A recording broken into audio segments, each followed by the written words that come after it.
Luc, chapitre 21. Jésus leva les yeux et vit les riches qui mettaient leurs offrandes dans le tronc. Il vit aussi une pauvre veuve qui y mettait 2 petites pièces. Alors il dit, Je vous le dis en vérité, cette pauvre veuve a mis plus que tous les autres, car eux tous ont pris de leur superflu pour mettre des offrandes à Dieu dans le tronc, mais elle a mis de son nécessaire, tout ce qu'elle avait pour vivre.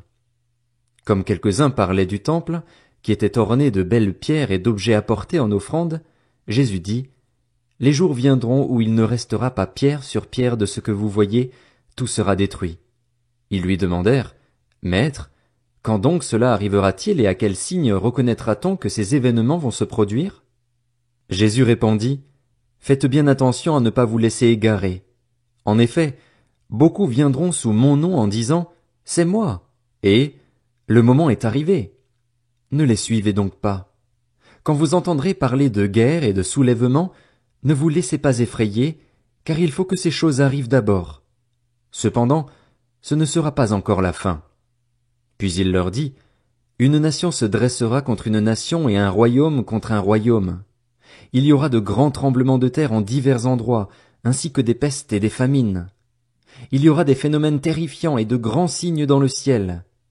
Mais, avant tout cela, on mettra la main sur vous et l'on vous persécutera, on vous livrera aux synagogues, on vous jettera en prison, on vous traînera devant des rois et devant des gouverneurs à cause de mon nom. Cela vous donnera une occasion de témoignage. Mettez-vous donc dans l'esprit de ne pas préparer votre défense, car je vous donnerai des paroles et une sagesse telle qu'aucun de vos adversaires ne pourra s'y opposer ni les contredire. Vous serez trahis même par vos parents, par vos frères, par vos proches et par vos amis, et l'on fera mourir plusieurs d'entre vous. Vous serez détestés de tous à cause de mon nom, mais pas un seul cheveu de votre tête ne sera perdu. Par votre persévérance vous sauverez votre âme. Lorsque vous verrez Jérusalem encerclée par des armées, sachez que sa destruction est proche. Alors, que ceux qui seront en Judée s'enfuient dans les montagnes, que ceux qui seront à l'intérieur de Jérusalem en sortent, et que ceux qui seront dans les champs n'entrent pas dans la ville, car ce seront des jours de vengeance, où s'accomplira tout ce qui est écrit. Malheur aux femmes qui seront enceintes et à celles qui allaiteront durant ces jours-là, car il y aura une grande détresse dans le pays et de la colère contre ce peuple. Ils tomberont sous le tranchant de l'épée, ils seront emmenés prisonniers dans toutes les nations et Jérusalem sera piétinée par des non-juifs jusqu'à ce que la période accordée aux nations prenne fin. Il y aura des signes dans le soleil, dans la lune et dans les étoiles. Et sur la terre, les nations seront dans l'angoisse, épouvantées par le bruit de la mer et des vagues. Des hommes rendront l'âme de terreur dans l'attente de ce qui surviendra sur la terre, car les puissances célestes seront ébranlées. Alors on verra le Fils de l'homme venir sur une nuée avec beaucoup de puissance et de gloire. Quand ces événements commenceront à se produire, redressez-vous et relevez la tête, parce que votre délivrance est proche. Puis il leur dit une parabole.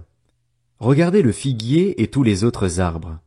Dès qu'ils bourgeonnent, vous savez de vous-même que déjà l'été est proche. De même, quand vous verrez ces choses arriver, sachez que le royaume de Dieu est proche.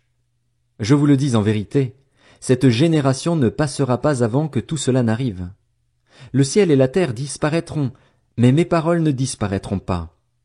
Faites bien attention à vous-même, de peur que votre cœur ne devienne insensible, au milieu des excès du manger et du boire et des soucis de la vie, et que ce jour ne fonde sur vous à l'improviste. En effet, il s'abattra comme un piège sur tous les habitants de la terre. Restez donc en éveil, priez en tout temps, afin d'avoir la force d'échapper à tous ces événements à venir et de vous présenter debout devant le Fils de l'homme.